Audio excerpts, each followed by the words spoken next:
Hello and welcome back to what feels like the first What the Falk preview show in about a month. However, it's actually only been a fortnight. But nonetheless, Sunderland are back as we return to the Stadium Light to take on a relegation-threatened but fully invigorated Gillingham side who'll be looking to spoil any potential party at the Stadium Light yet again, as they have done a few times already. It won't surprise you, and it'll probably delight you, to be honest, to know that one of my best pals, former guest and our main Euro 2020 contributor, Matt from Gills in the Blood, is back to cut the fat on Gillingham's season. Mate, I've asked you this already, so I'm not going to pretend to the listeners that I don't ask you this on a regular basis. But for the listeners' sake, how are you doing? You all right? Very well, thank you. And looking forward to this as always. Good, yes. It feels like I've been away ages. Honestly, it feels like I've not done a review show for a while. I did a review show after a strong set of anaesthetic and I barely remember it. So I made sure that we did this on Tuesday so I wasn't anaesthetic ridden and just talking shite. Well, more shite. We'll get straight. Talk a little bit of shite, don't we? So it's fine. Yeah, it's kind of par for the course, isn't it? If you own a podcast. In fact, if we'd done it Wednesday, at least you'd have had an excuse. I wouldn't. but you know, we take the plunge. What do you mean by that, Graham? Just had lots of painkilling drugs. We'll get straight to it. Gillingham obviously played on Saturday while Sunderland sat out due to international duty. You took out what looked like a really very important win at Accrington, which is never an easy place to go. It does go hand in hand with your recent form, which we will discuss and go deeper into. But focusing on the game at the weekend as it was, how vital was that victory on Saturday? Massive. And it's a game that we probably didn't deserve to win. I didn't go, but I've watched the full match replay on iFollow. We were under the cosh for periods of the game. We've had to rely on our keeper. Aaron Chapman, I think if you look at Apt, he's made 7 saves, but he's made 2 that are absolutely top class. There's one where the lad Adedoyan, I think the centre forward, is one-on-one, and Chapman does well to stand up as long as possible, manages to get a big hand out and keep it at 0-0. And then shortly after, I think it's Harry Pell or Ross Sykes, I don't know, Accrington are full of absolute giants all over the park.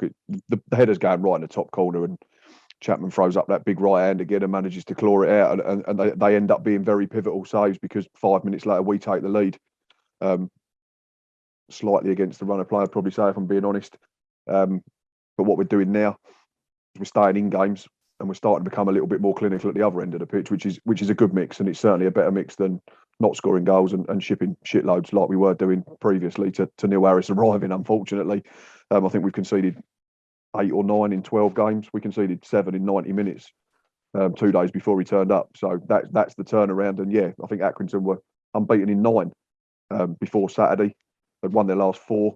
But I did fancy us, and I'm not just saying that in hindsight. If anyone watches my channel, please subscribe. I will plug it shamelessly. I'm not worried about doing that. That was our 4th win in 4 seasons up at Accrington. We won there 1-0 last season, the season before, 2-0 the year before that. So the only anomaly in this win was the late concession of a penalty. Otherwise, it would have been 4 3-point hauls and 4 clean sheets on the spin. But yeah, huge win. And to be where we are and where we've come from in such a short space of time under Neil Harris, it is frankly ridiculous. It's a 14-point swing in a dozen games, which is something that I don't think any Gillingham fan envisaged. We thought we'd have a fighting chance with him coming in, but we certainly didn't think that with 6 games to go, we'd be now 4 points clear of the drop zone. I know other teams have got games in hand, but I'd much rather be in our position.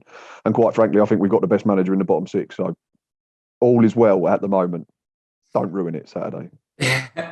In terms of recent form, obviously you could say you're one of the form sides in the league, really. And despite the league position, you've obviously beat Lincoln, Doncaster, Accrington. You got a draw at home to Sheffield, leaves you in 19th on paper. Based on the season you've had. Of course, it's the best run of form you've had, but performances and points, as Sunderland fans will know, not always hand in hand recently. Is it Gillingham's best run of form in terms of the performances on the pitch? Are the performances mirroring the results that you're getting? Yeah, 100%. I mean, we only have to look at the points turnaround that I can't keep talking about because, like I say, it's almost unbelievable. We've taken 18 points from 12 games, having taken 19 from 28 previously. But we're staying in games. Neil Harris has come in. He's identified very quickly that we're not free scoring. He's identified quickly that we need to sharpen up at the back. Any side that concedes 7 in 90 minutes clearly has to do something a bit different. He made a couple of big calls in that first game against Crewe. He said a lot of it was just gut instinct because he'd had literally no training sessions. He arrived on the Monday. spoke to the players on the training pitch, picked the team Tuesday night. In terms of first games, it was probably, if he was going to hand pick one, it would have been an out of sorts crew team that were bottom of the league and struggling themselves. And we saw it out 1-0. Wasn't a pretty game. Was never going to be that. None of our games are going to be that at the moment. As to quote Neil Harris, it's all about a clean sheet mentality. It's all about the next game being the most important one because it is the next one, and we can't do anything about the games further down the line. We have to just take care of the next 90 minutes, which is, it's a fairly good philosophy. I think it works. And we've been in some games where we've probably deserved to get more points than we have. Ipswich, we were the better side. We could have been 2-0 up before, but they scored their winner. Sheffield Wednesday, we should have won. Charlton, we should have got something. So it was nice Saturday to go the other way slightly and be slightly below our best. Still doing the things to stay in the game, relying on your keeper to make saves, like I said, and your defenders to block stuff, which is something we weren't doing enough beforehand. And then if you get that bit of luck and you earn it, and then you've got two strikers that are running into a bit of form. They're not prolific. They're not Ross Stewart. I'm not going to sit here and say that. They're not anywhere near that at the moment. And that comes down to levels. We know that. But what they're both doing is they're running through brick walls. They're listening to Neil Harris, who's not only our manager, he's a former striker as well. And I think it was Alex Ferguson who said it's a sign of a good side if you're winning when you're below your best. And that's what we did on Saturday. Again, a long-winded answer to a fairly straightforward question. No, that's what we like. That's what I'm like as well. If anyone listens to the opposite version of our podcast, I'm exactly the same. That's what we want. I think it's fair to say, in the context of the entire season, there's been a lot of things wrong with Gillingham this season, a lot of things wrong, which we will get into. But one thing that Gillingham seem to have got right has been the appointment of Neil Harris, absolutely, based on everything you've just said. It would be fair to say it's almost completely transformed from the side that we maybe saw earlier in the season and other sides has done. But what is it that Neil Harris has actually done to change those fortunes? What are the improvements he's made? It's difficult to say. He stopped us being shit defensively for starters, which is always helpful. It's the same group of players, essentially. So I don't think he's not gone in there and done anything. He's not reinvented the wheel, so to speak. There seems to be a different approach. I think there's a more arm around the shoulder approach to our previous regime, and we all know the previous regime was. We don't need to go into that in any detail. Steve Evans, Paul Rayner have been successful at this level for a long time, but weirdly now, just on and it's a very small compartment of the season, 12 games. So I'm not sitting here and disrespecting Steve Evans, but I think what we've maybe seen after Steve Evans is the fact that maybe that type of manager is being eased out of the game. Similarly to like Jose Mourinho at the elite level, Arsene Wenger a few years previously, where they had their ways and their methods that were very successful early 2000s, late 2000s, early 2010s. But again, the game evolves. And I think that's what happened maybe with Steve Evans. Neil Harris, a lot younger, has managed in the Championship consistently in his last two jobs. He got Millwall out of this division and then basically consolidated them as a top half playoff challenging team in the Championship. And I think he got in the playoffs with Cardiff before leaving. It's made us hard to beat. And he's gone back to basics. And again, I think it's was Brian Clough that said football's a simple game and it's made more difficult by idiots. He's lined us up in a system that suits the players we've got rather than putting square pegs in round holes. We've got plenty of centre halves on the books, so he's gone with three of them. We've got fullbacks that I think personally are better as wing backs anyway, because they're both fairly quick, fairly athletic, so they can get up and down. They're not the greatest defensively, but again, the modern game, I think defending as a fullback is probably a secondary attribute that you have to have now, certainly at the top level. We've got two strikers that are benefiting from playing under a manager that was a striker by trade in his career. We're just doing the basics right. We're staying in games. We're defending our box properly. If the ball comes into our box, we're heading it away. We're volleying it away. If someone takes a shot, we're trying to block it. We weren't doing any of them previously under Steve Evans and then Steve Lovell for a month as well. We were conceding too many easy goals. We were conceding too high a volume of goals. We wasn't scoring enough goals. We wasn't creating chances. Yes, we've had injuries. We've had COVID problems, but what club hasn't? And I've said plenty of times on my match preview shows, if Gills get relegated, there's not a little star next to your name that says, bless them, they had loads of injuries and a few players were poorly. It just says Gillingham were relegated. So you just have to roll your sleeves up, dust yourself down and fucking get on with it, to be quite frank, excuse my language. So that's what we're doing. like I've already mentioned, he's not reinvented the wheel. He's just got everybody on board in a system they're all comfortable with, and it's working. And that is absolutely fine for me at the moment. I don't think we'll see a same Neil Harris side next season, potentially. But what he's having to do, he's working with someone else's tools at the moment. So all you can do is get the best from them tools. And he's definitely doing that, because it's been a phenomenal turnaround in just under 2 months. Yeah, absolutely. You can see by the league position alone. I thought you were goners, truth be told. So did I. About 3 or 4 times I've had us relegated this season. So I know you said you didn't want to touch on him, but I will nonetheless. Well, not touch him, but touch on him. I definitely don't want to touch him. No. Steve Evans has never been a popular manager with almost every club and every set of fans. He's a bloody little irritant. And he's built his career on that, a lot of it. And he said, you know what, he'll say to me, what you ever done? And he's right. Gillingham didn't like him much before he came in. Then he was appointed. We spoke to yourself about it. I think some fans, as you sometimes are, when you get someone in that you don't really like or respect, are quite philosophical and think, well, you know, fair enough. Some ended up even liking him at points when he was doing quite well with Jordan Graham and obviously Vidane Oliver up front. But now he's gone. Before we go more in depth on obviously a new manager in Harris, what's Steve Evans' legacy at the club with Gillingham? It's a tricky question, because there's a high portion of the fan base that didn't want him, that didn't like him regardless of results, and that's fine. I've said that throughout Steve Evans' reign. My attitude towards it was I didn't want him because of what he'd done previously.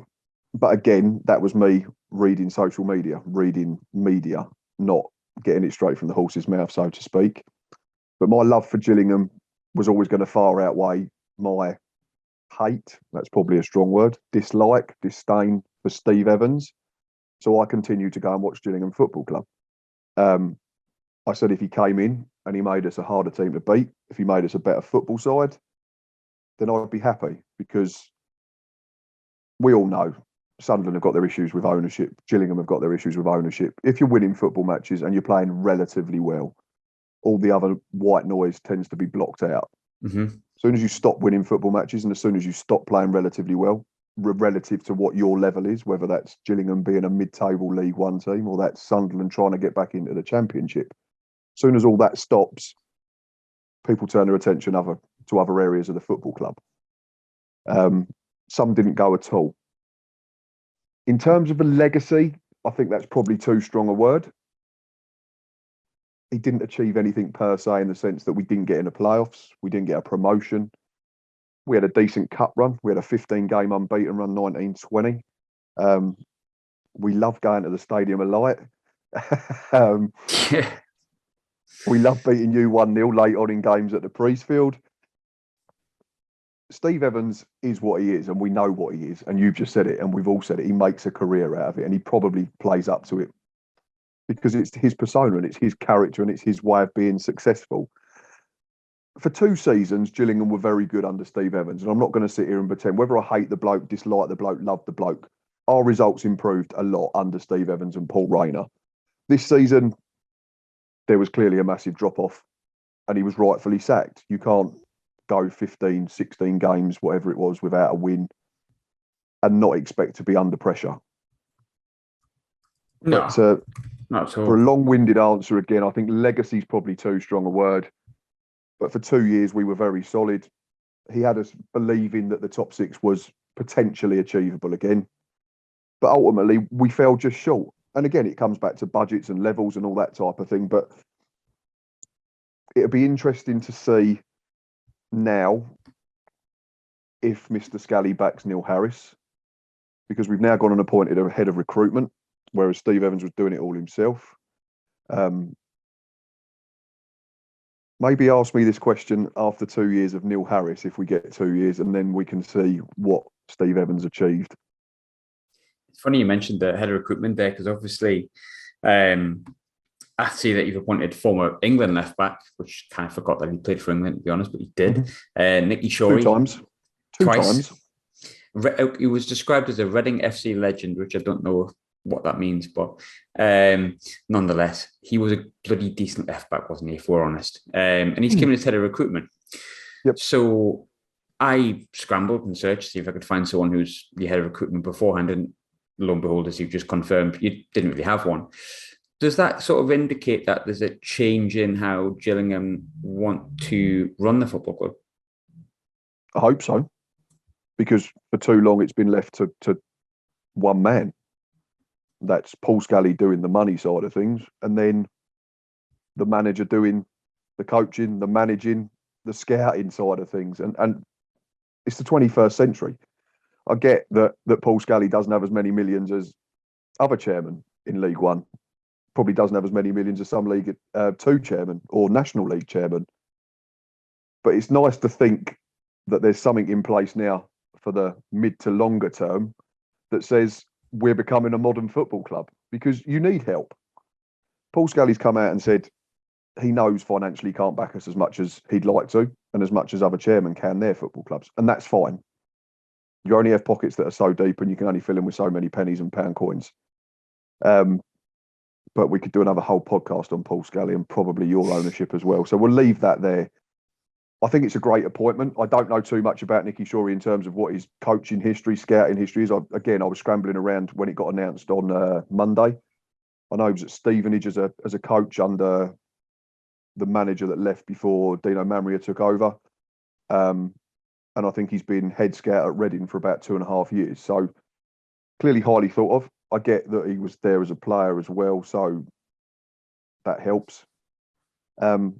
But I'm sure he wouldn't have done the job for 2.5 years if he was absolute pony at it. So in that sense, I think it's a great appointment.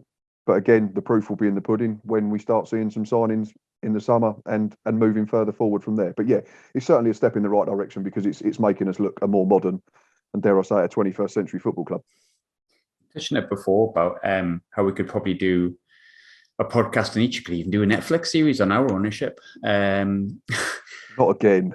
No, no. People who are like, I want season 3 of Sunderland Till Die. I'm like, do you really, really want to? No. No Sunderland fan wants that. I don't think we wanted the first 2 seasons, to be fair, but there you go. But Paul Scally, there's been a lot of chat around him. I mean, obviously, I think even I started posting about it because there was like similarities between stuff that he was doing that I'd seen with our, I'm going to say previous ownership here. I don't know whether I mean previous. And Sunderland fans will know what I mean by that. The man who used to be the chairman that is no longer part of Mad Rocks at all in any way, shape, size, or form. Of course, he's a separate entity.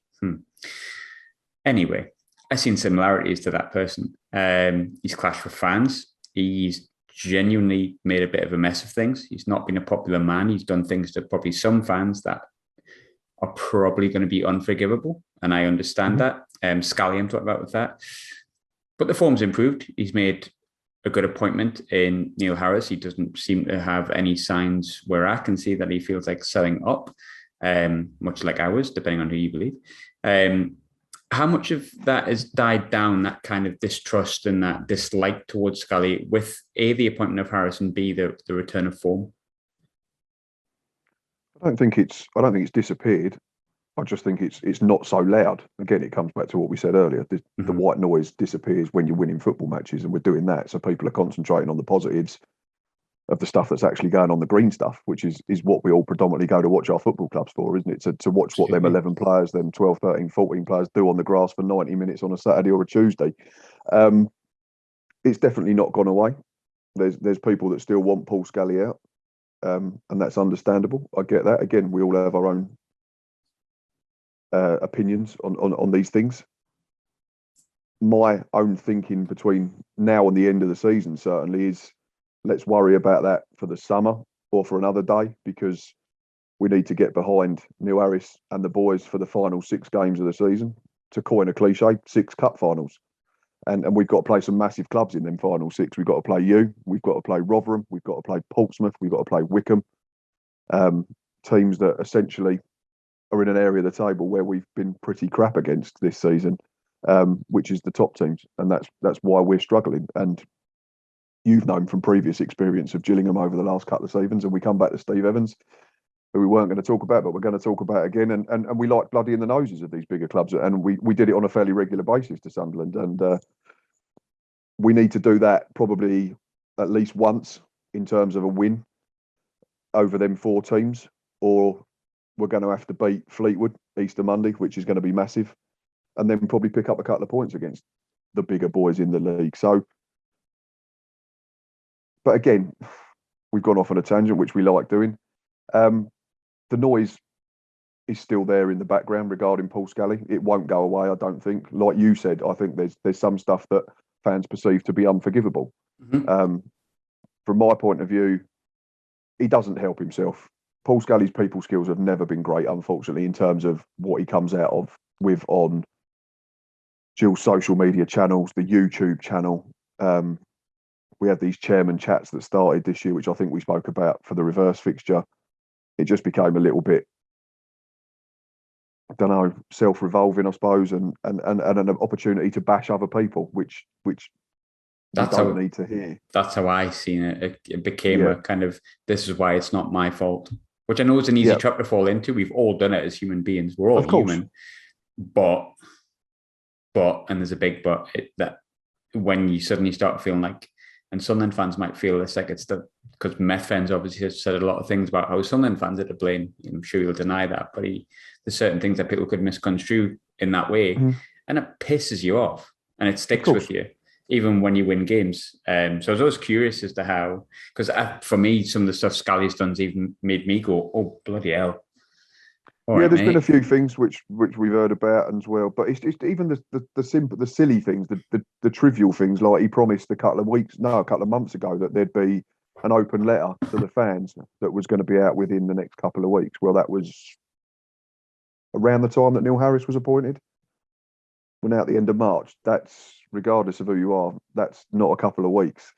Whether he thinks he can get away with not putting it out because Neil Harris has come in and done a relatively good job and given us a chance of escaping the drop, who knows? Only Paul Scally can answer that, but he just doesn't help himself far too often. And I get that he probably works hard and he works long hours, but I'm sure his pay reflects that as well.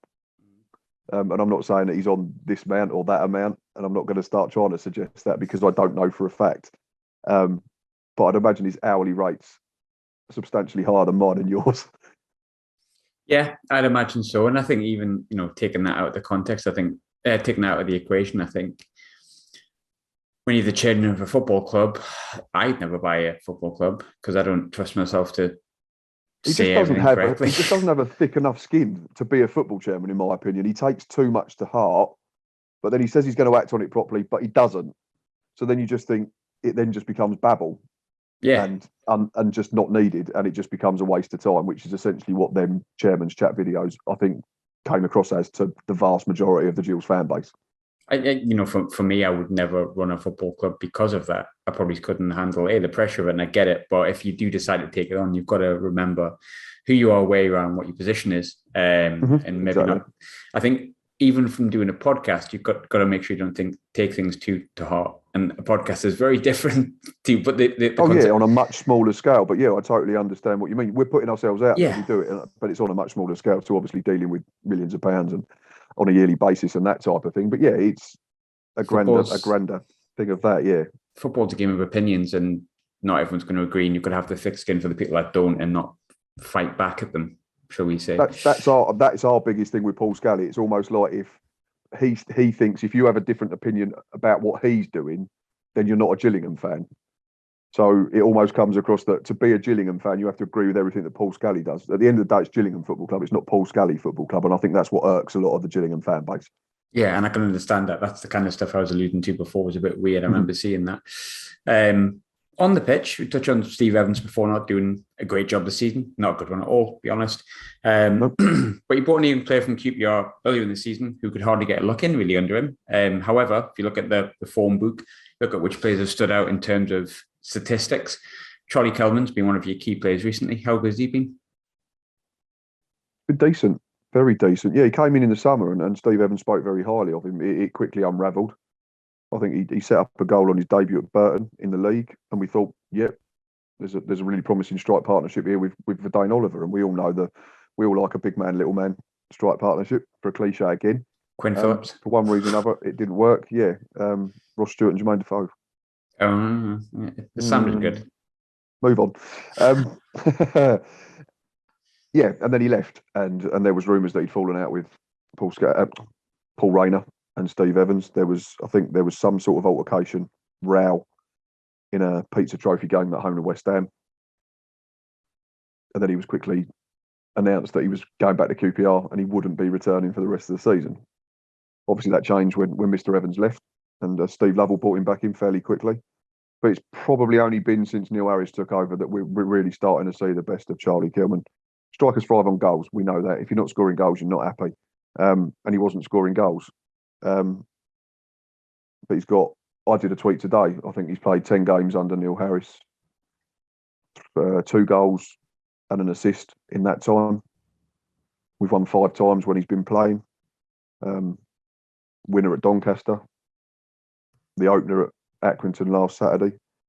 And he's building a nice rapport now with Dane Oliver. And if we can keep them 2 fit and firing for the remainder of the season, then I'm fairly confident we'll be just about okay. But yeah, I think there's probably going to be stuff that comes out in the wash regarding Charlie Kilman as to why he went back to QPR. There's just been a little couple of comments in after-match interviews in the last couple of weeks when he scored. I think he made a comment and said, probably when I'm 35, the details will come out on a podcast when I'm a guest. So there's clearly something that happened. I doubt that'll be my podcast. I'll be too old. You probably won't care. I feel like there'll be like podcasts in the metaverse or something at that point. Yeah, we'll be long finished, I'd imagine. Yeah. But yeah, he's been very impressive in the last few weeks. I've never been able to fault him for effort. He'll run for a brick wall. He'll run all day. He'll work the channels. Just the early part of his spell when he came back, he looked shot of confidence and didn't look like he was going to score a goal. But we all know you only need one to go in off your arse as a front man, and suddenly it all changes and it looks like it's clicking now. And it couldn't click at a more crucial time, as we've just got ourselves above the dreaded line, so to speak. That was the best time. I think, I don't know why I'd say this, but it does. But the more the season goes on and the more I do these preview podcasts, the bit I'm most excited for is opposition fans' opinion on Sunderland. With me and you, we chat all the time, obviously. And we almost end up coming back to this every time. Where as a Sunderland fan, I hope we don't. And we always say, I hope we're not doing this next season. And you go, we might get relegated. And I'm like, and we always end up back at the same bloody place and have essentially the same bloody discussion. Since we last played, obviously, we've changed manager. We fell out of the automatics. Well, what's new? What are your thoughts, though, on Sunderland this season in terms of finding themselves between two of 3 teams that were going to be automatics, one of them being Sunderland, top striker in the league again, as we were last year, looking like it might be our season, and then manager gets sacked, we tail off, and we are staring a 5th season in League One directly in the face, potentially. We're currently in 7th. What are your thoughts on it?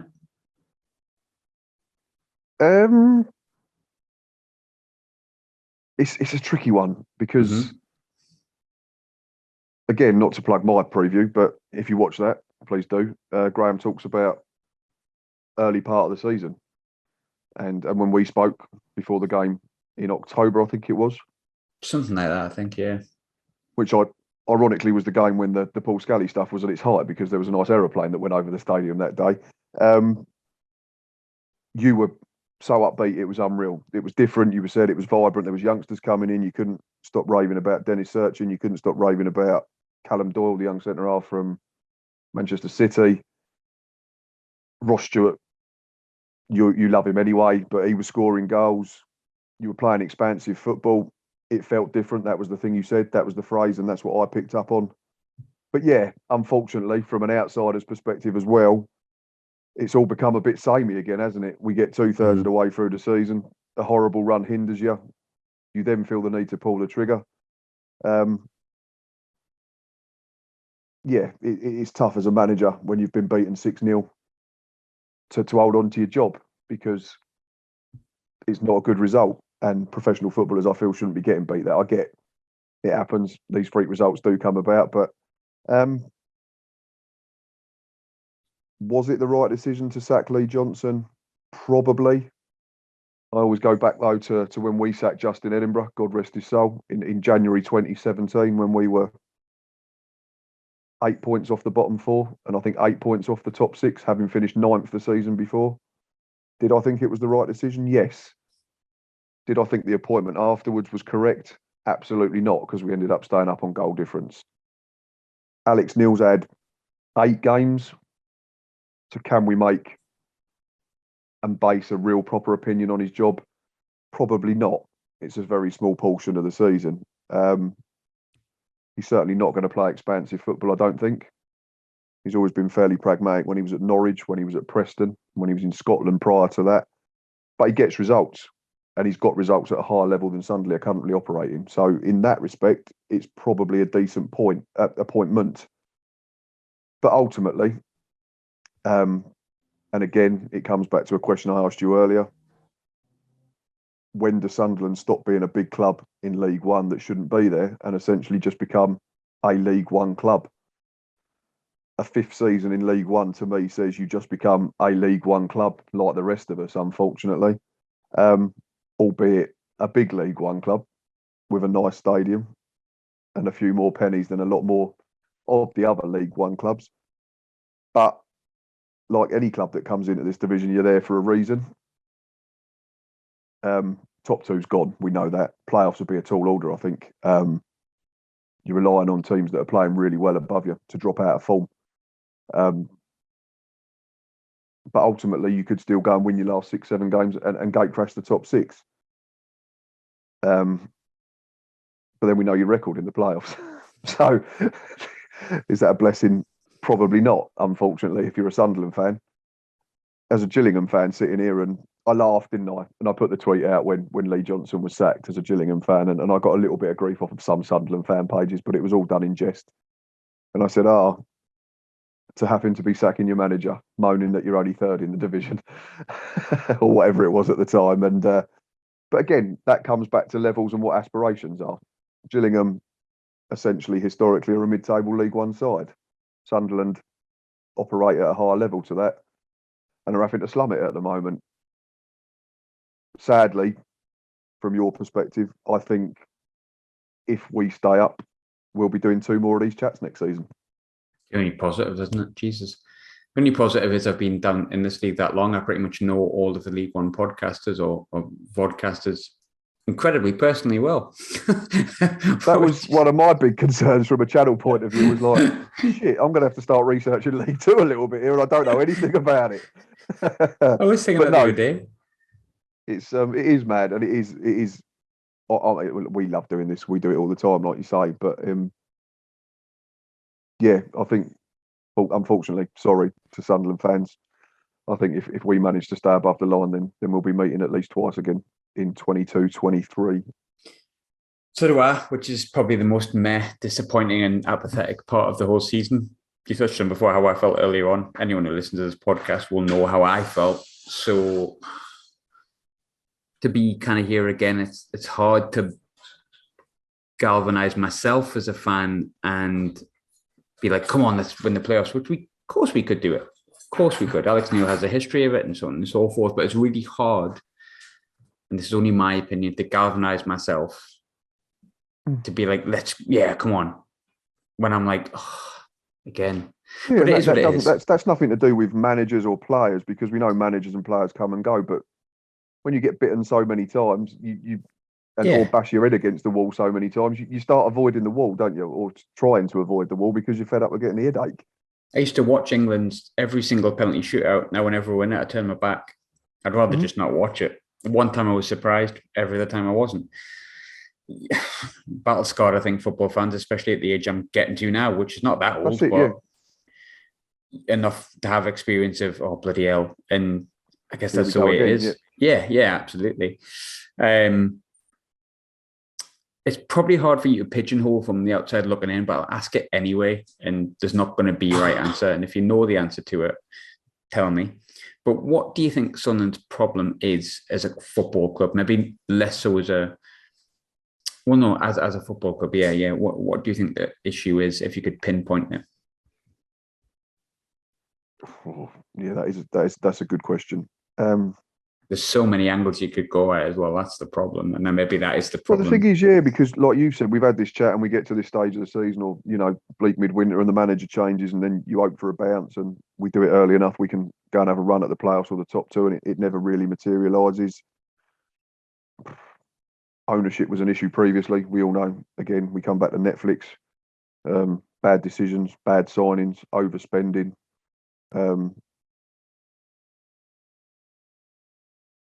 Again, it's tough to make a really informed decision on the current owner or part owner or whatever it is. We're not sure entirely because he's only been doing it a little while. So you have to give him a full season, 18 months, 2 years, I'd imagine, before making that call. I'm genuinely not sure, Graham, to be honest, because... Welcome to being a Sunderland fan. Yeah, I guess so. So I suppose in that respect, I only have to answer it once or twice a season. You have to try and figure it out every sort of week. But it is a tricky one because anyone who looks at that league table at the start of the season invariably says Sunderland will be there or thereabouts. But for one reason or another, it's not working out that way. It still might work out that way this season because you're only 2 points outside the playoffs. It's not like it's an insurmountable gap that can't be bridged. But Sheffield Wednesday, I'd say, we're in better form. Oxford are probably in better form. Plymouth and then if definitely you're are. looking Plymouth and upwards, you're probably saying the gap's just purely too big because you're running out of runway. I don't know. It's tough, You said I isn't it? didn't have to. You said I didn't have to answer it. In fairness, so I I'm don't- trying. It is a tricky one, and like you say, to be a Sunderland fan and trying to work it out must be so frustrating because. And again, we come back to Sunderland are a League One club now. They're not just Sunderland paying us a visit, a year on loan or a 2-year loan in League One. You've been there for, it'll be half a decade, unfortunately, if you stay in there for this next season coming. It's funny because you asked me obviously the same question, and it's difficult to answer as a Sunderland fan. So God knows why I asked you the question, but nonetheless, I like doing that. I like getting the viewpoint, but I think you said you asked me what the problem was, and I said, you asked me the question, when did Sunderland become a League One club? And it was a case of the best answer I could give you was the minute we dropped in here because of the ownership that we've had up until this day. Mm-hmm. And I think that's probably the simplest answer, isn't it? It's probably the simple answer for almost everything across the board. There's two things to blame for how a football club performs or underperforms. Recruitment, I would say, is normally number one. And that's management, that's backroom staff, that's definitely players on the pitch. And then probably second of all, how your clubs run. And that all ties in together, doesn't it? And I think that's where Sunderland have suffered for the best part of 10 years, maybe more. Yeah, because it's not just since you've come into League One for sure. I can answer that. No. This was going on long before then, and that's why you suddenly started struggling. We spoke on my video, didn't we? And spoke about growing up, watching the Premier League and Sunderland being, top 6, top 7, Kevin Phillips, Niall Quinn, Peter Reid and all that. Some mad games. Jermaine Defoe the first time, Gus Poyet. When you look at it like that, you shouldn't be here purely just because of them names I've mentioned. And the fact that you had Jermaine Defoe back, albeit too briefly for your liking, because it didn't work out. But unfortunately, old father time catches up with everyone eventually, and I think it had probably just done that with Jermaine. And it's as tough as it is probably from a Sunderland fan's perspective, especially someone who works him as much as you do, but also from a football fan perspective, you wouldn't want to see Jermaine Defoe almost embarrassing himself when we know what he was and how good he was for Sunderland and for some other very good football clubs, Glasgow Rangers, Tottenham, West Ham, Portsmouth. I've gone off on another tangent. I can't remember what the question was. I've totally lost myself as well, but I know you've got a valid point, put it that way. Probably a perfect time to bring in the last question we always ask. We've spoken about this off air, but for the listeners, prediction time. I can't remember. I forgot the last one right. And we wouldn't have predicted a 0-0. I think I predicted us to beat Gillingham, Lincoln 3-1. I wouldn't have predicted a 0-0. I can't remember how many I've got right this season. 5, 4. But I am going 1-1 this weekend. I just think you turn up at the stadium, like you get results, we get frustrated, you time waste or whatever it is, like a lot of League One clubs do. You do what you do to get a result, and you inevitably get one. I think you will again. I'm desperately praying that Ross Stewart not being in the Scotland squad tonight means there's no injury, but that would be sod's law. By the time you're listening to this, you will know. Hopefully it's not the case, but I think even with Ross, I think 1-1. Where are you going with it? 1-1. Exactly the same. Our record up there is very decent since you dropped down to this level. I think we've only been beaten once in 4 or 5 games. Couple of draws. I think we'll come up there to frustrate. I'm not going to disagree. I'm not going to come on, sit here and pretend that we're going to come up there and play expansive football and pass you off the pitch, because we're not. We don't have the players to do that at the moment, essentially. So we'll come up there, we'll set up in our shape, and we'll make ourselves hard to beat. And if we're still in the game with 20 minutes, half out of play, then hopefully the stadium of light's getting a bit twitchy. The players then get twitchy. A draw represents a better result for us than it does for you, ultimately. But yeah, I think 1-1. Yeah, me too.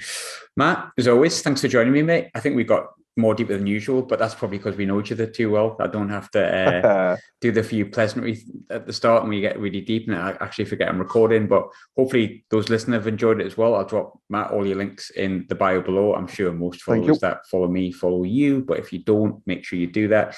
Subscribe to me if you want. I won't hate you if you don't.